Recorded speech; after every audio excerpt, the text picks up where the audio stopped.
Hi everybody, Alyssa here. I'm very excited to be showing you what I have planned for the garden this coming year. We're going to take a walk around and look at everything that's already starting to sprout. And I'm going to show you the garden map that I've already made for this coming year. All right, let's get into it. I'm excited to show you what we have going on. First of all, take a look at all these bulbs that are just ready to be blooming for us. We've had a very nice mild winter and it's shown, as you can see. Come on over here and I'll show you where all the garlic is. This is the garlic bed, all nicely tucked in with a layer of leaf mulch in order to prepare for our Zone 8 winter that we just had. You can see all the little tops there poking out, all the little green grassy looking things. Very excited to dig those up and see what we have going on down below. We had 4 different varieties. Look at that, we got some daffodils ready. Very excited to show you this beauty too. My daughter picked out this tree. It has 4 different kinds of plums on it. So why don't you come on here and I'll show you. I actually have 4 on here, which is a bonus. This is the little requirements it needs. Great little write-up. So we have Tecumseh plum, which is the mother stem here. Then grafted onto her, we have Pembina plum, which is the bottom branch here. And then next we have Brook red plum, which is on the middle stem here. Awesome. And then we have Brook gold plum, which is out the top here. So this guy goes all the way up there. My daughter is very excited for her plum tree.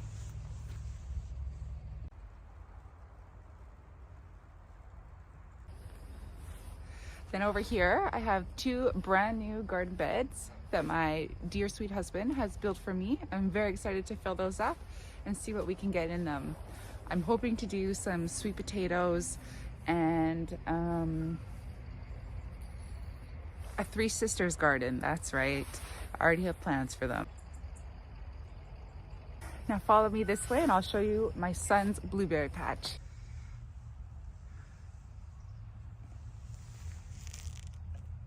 Got some blueberry plants here that are just ready to start blooming here for us, ready to start branching out, filling out again.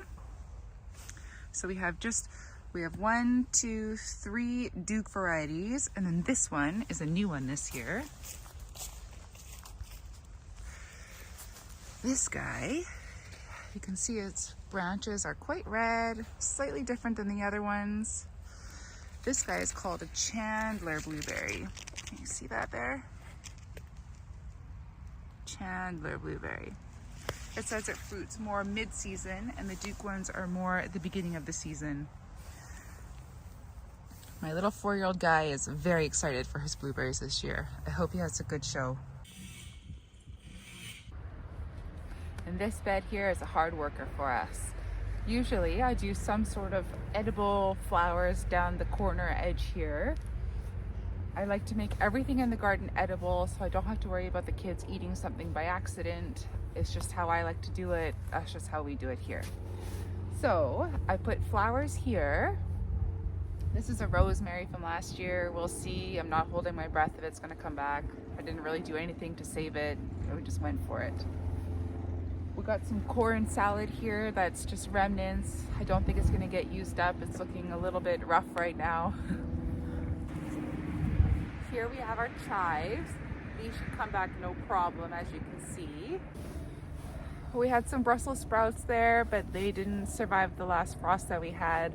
Again, I could have tried to save them, cover them with something, but we just went for it. It was too cold to come out here. What can I say?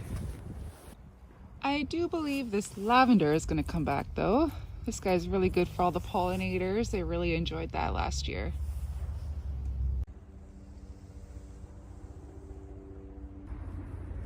This is another big producer bed for us. So last year we had potatoes on this side, more of like a russet kind of potato. Then we had red nugget potatoes more in the middle. Well, surprise, surprise, we might have forgotten a few last year and had a couple little sprouts showing right before winter came. So I think we're gonna have potatoes here again. We're gonna have to just roll with it and see what we can do. We thought we got them all last year. We really tried and we kept digging and digging and digging, and it felt like it was never ending, and we felt like it was over, but obviously we missed some. So we're gonna have to do that again. At the back here, all along the back, we had sweet peas going all the way up this trellis. I think we're gonna do that again too. We'll amend the soil with the right things that it needs so that everything grows nice and healthy, and we have great production again this year. The kids really enjoy the sweet peas. All the time, my son would come out here and he'd just go straight to the peas and just start eating them, all just like throwing them back like it's nothing. So I think we're gonna do that again. They even enjoyed collecting peas to take to school for their lunches as their snacks. That seemed to work out really well. Anything that gets them eating more vegetables, I'm here for, so let's do it. I think we're actually also gonna try cucamelon, cockamelon, however you say it, those little things. We had them last year somewhere over there. The kids really enjoyed them. Again, they're very cool. They taste like a cucumber. They look like a watermelon, and they're the size of a grape. How can you go wrong? So we'll do that here, and then we'll have the sweet peas going up there. We still have a few parsnips over there. Let me show you those. This is the last of the parsnips that we have. So you can see that the really bad frost that we just had a week or two maybe ago now really killed off all the tops that they had, but they're already resprouting. So that's a good sign that they're nice and healthy down below. You can see 1, 2, 3, 4, 5, 6, 7 parsnips still there, ready to be eaten. Probably extra sweet now because of all the really hard frost that we've had. So not a bad idea to leave them in the ground longer. Over here you can see a lavender that we have for all the pollinators on this side of the garden. It's more of a white lavender to have a bit of variety going on. This little cup here, my daughter grew grass in her kindergarten class last year. She really wanted to plant it out in the garden, so we compromised and kept it here. And then this is another daffodil. How exciting. They are just popping through. And then back here, you can see starting in the ground, going all the way up. We got some grapes, a little bit on the back fence there too, if you can see. We've been waiting for the grapes now. This is their 3rd year in the ground, so fingers crossed. I think we might actually get at least 1 cluster this year. The kids would be so happy, so I'm hoping for just 1 even. And this bed here had a lot of things in it last year. It did really well, and we were very pleased with the things that it produced for us. So last year in this garden, we did a pumpkin here. My idea was for it to vine out all over the ground, so it didn't matter what it did, where it went, how big it got. But my plans were foiled because we had a deer that kept coming back to our garden, and I actually lost 3 broccoli plants to it and 2 Brussels sprouts to it. So that was very sad. Since the deer came, we had to get creative in how we were going to protect the garden farther. So we put these posts in, just like the regular metal post things, secured them on properly so that it's not going anywhere, no deers are getting it. And then we put this big net around. I secure it to the tunnel trellis there, and then wrap it all the way around the whole entire garden so no deers are getting in that way. That seemed to work out pretty well. You can also see at the back fence there the green kind of netting. We had to do the same thing over there because they were just jumping right over. the fence everywhere else is tall enough, so we had to just get creative with what we had going on. So we had the pumpkin here. It was supposed to come out, had to go in, so it was all protected. We thought that would work. Then we were fighting the squirrels. The squirrels seemed to dig on the pumpkin and it had this big kind of cutout on it. It still worked. We still carved it. It still did its job.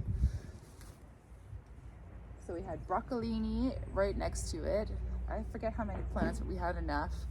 And then we had broccoli down at the other end in a couple rows. It was great. We were definitely going to do that again. Seemed to really enjoy this space. The sun goes all the way up and this tree kind of keeps it a bit shaded, so it seemed to like that a lot. We'll amend the soil again and make sure everything's all up to par before we get going on it. Then over the trellis, I think we're going to do this again. We're going to get some different kinds of cucumbers going. Hopefully some small ones to make pickles and hopefully larger ones to just have on the fly to eat.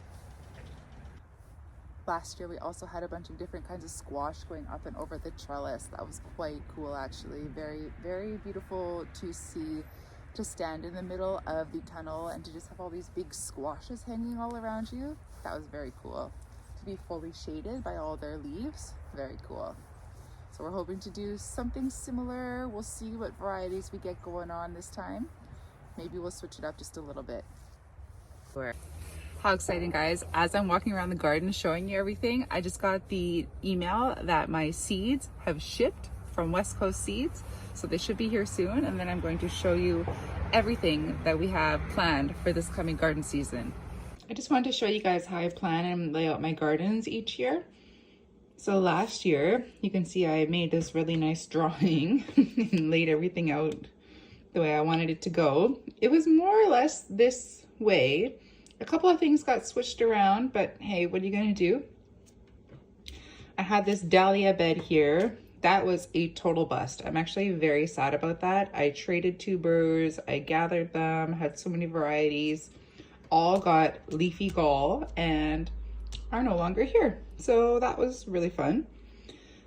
And then everything else here, you can see we went over that in the garden already, so I'm not gonna go over that again. You can see I had the plans for the pumpkin to go this way. Oh well. And this year, this is what we have going on.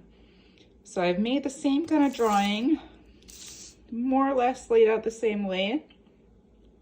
But we have a couple extra garden beds here, so that's fun. Changed a few things back here. Can't decide what to put here. Maybe some more beans, or maybe I will do some kind of winter squashes. I think I'm kind of leaning towards winter squashes. So we'll have to see what I still have in my seed collection that we could just recycle again this year. I have quite the plans for this year's garden.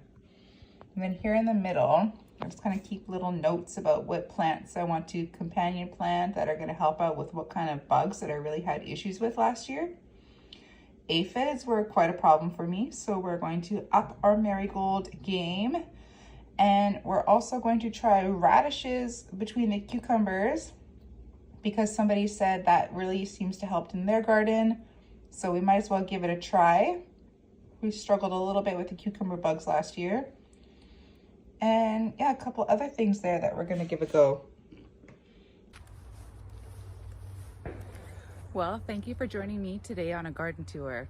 I'm looking forward to showing you what we have in store for this coming garden season. Thank you. Bye.